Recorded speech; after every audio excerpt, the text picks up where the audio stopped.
medida que la era colonial se acercaba a su fin, la Unión Soviética pensaba que el mundo se volvería hacia el socialismo y predicaba ese mensaje en su propaganda. La situación preocupaba a los Estados Unidos.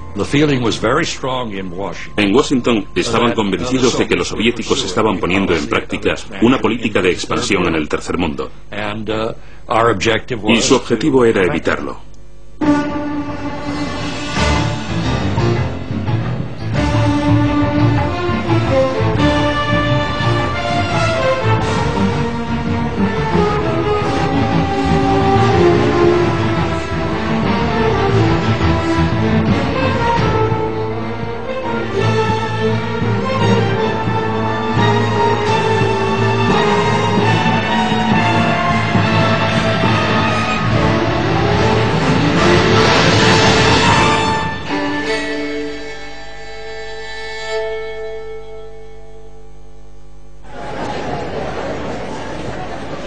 Nikita Khrushchev y Gamal Abdel Nasser cambian el rostro de Egipto.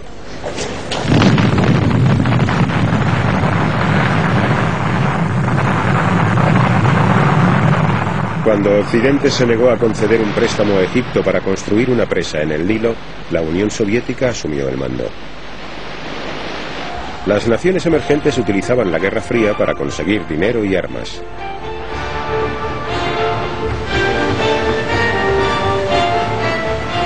El mundo desarrollado podía proporcionarles lo que deseaban. En Europa уже границы закоченели, они были забетонированы. En Europa las fronteras eran ya muy sólidas y no existía posibilidad alguna de expansión allí, porque quien lo intentara provocaría una nueva guerra mundial. ¿Dónde podía tener lugar entonces la cacería? Lo diré francamente, en los lugares donde aún había presas. Esa zona era el tercer mundo y ninguno de los dos bandos quería dejar pasar una oportunidad. En el Cuerno de África, la Unión Soviética respaldaba a dos regímenes opuestos y rivales. Para Estados Unidos, esta era la prueba de la expansión soviética. En Angola estaban desembarcando miles de cubanos para combatir a las tropas respaldadas por los Estados Unidos.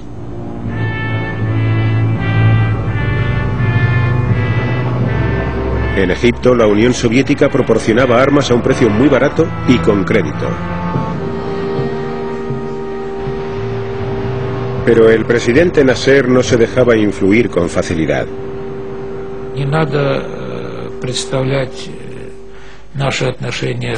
No se debe pensar que nuestra relación con Nasser era como una relación de siervo y señor.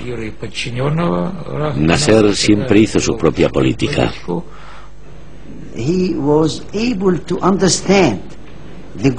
Nasser comprendía la estrategia global y era consciente de que en aquel momento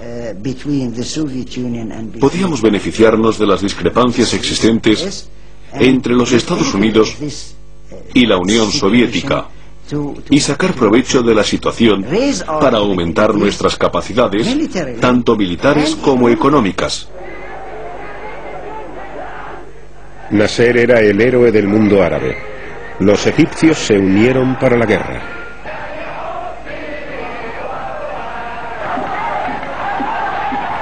Nasser y los estados árabes querían destruir Israel.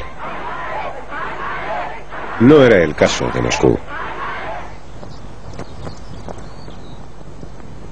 En 1948 la Unión Soviética había prestado su apoyo a la creación del Estado de Israel en tierras árabes. En 1967 los 2,5 millones de judíos que vivían en Israel vieron cómo les rodeaban 90 millones de árabes hostiles. Israel se sentía inseguro. La amenaza egipcia cada vez era más intensa. Israel contaba con el respaldo político de los Estados Unidos, pero no con sus armas. ¿Conseguiría Israel el apoyo de los Estados Unidos en caso de un ataque sorpresa?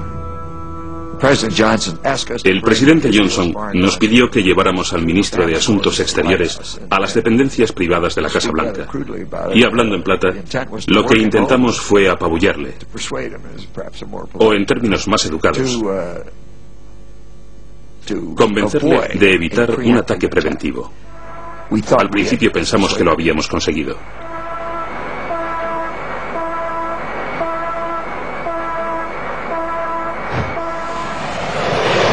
Israel golpeó primero. En menos de 3 horas, el 90% de la fuerza aérea egipcia fue destruida en tierra.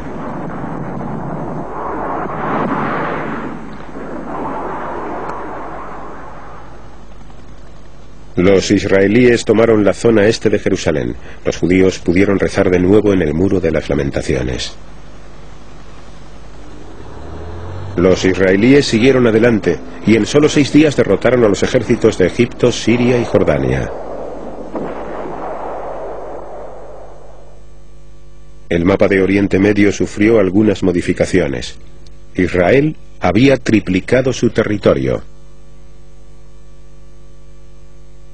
En la competición de la Guerra Fría entre Rusia y los Estados Unidos en Oriente Medio, Israel pasó a ser automáticamente un aliado de los occidentales y a partir de la Guerra de los 6 días un aliado en una posición estratégica muy ventajosa.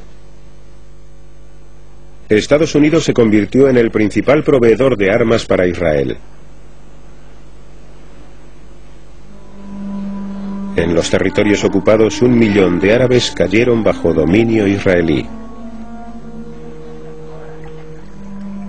Fue un golpe devastador para la moral árabe. Los soviéticos evaluaron los costes.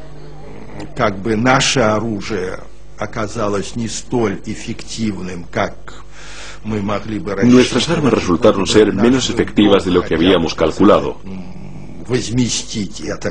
Pensamos que como compensación era nuestro deber proporcionarles más armas. Y refiriéndonos a un contexto más amplio, no dejar que Occidente se saliera con la suya. Septiembre de 1970. Egipto se hunde en el dolor por la muerte del presidente Gamal Abdel Nasser. Los países en vías de desarrollo lloraban la pérdida de un líder extraordinario. Y el primer ministro Kosygin no fue una excepción. Aunque apenados, todos, incluidos los rusos, estaban intranquilos. ¿Quién sería el sucesor de Nasser? I shall do my best to follow the policy of my late president, my dearest friend, President Gamal. But no one will capitulate here in this country.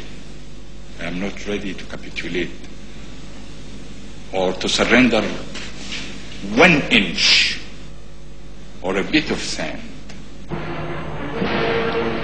En la cumbre celebrada en Moscú en 1972, las superpotencias se mostraron de acuerdo en establecer un código de conducta que recibió el nombre de détente, vocablo francés que significa distensión. Richard Nixon y Leonid Brezhnev accedieron a no buscar su propio beneficio a expensas de los demás. La mejora en las relaciones con los Estados Unidos tuvo más peso que el compromiso de Moscú con los árabes. Sadat se enojó mucho cuando se enteró porque sentía que le estaban concediendo la prioridad al proceso de détente con los estadounidenses, olvidándose de ayudar a Egipto a hacer la guerra. Pero la détente no frenó los esfuerzos estadounidenses para extender su influencia en Oriente Medio a expensas de Moscú. En el 72 nuestra política se centraba realmente en tratar de minimizar y limitar el papel, y aún iré más lejos, de mantener a los soviéticos alejados de la situación. Establecimos una política que consistía en frustrar cualquier movimiento respaldado con armas soviéticas, hasta que algún líder árabe, cansado de la situación, se volviera hacia nosotros para tener contactos diplomáticos. Entonces, trataríamos de adoptar una postura lo más ecuánime posible. En Egipto, como en muchos otros países en vías de desarrollo, la presencia soviética era grande. En julio de 1972, Sadat ordenó que los 15.000 consejeros rusos y sus familias hicieran las maletas y se marcharan. Era un arriesgado juego de poderes. La decisión de Sadat incrementó su popularidad y demostró que en realidad los rusos apenas sí ejercían control sobre Egipto.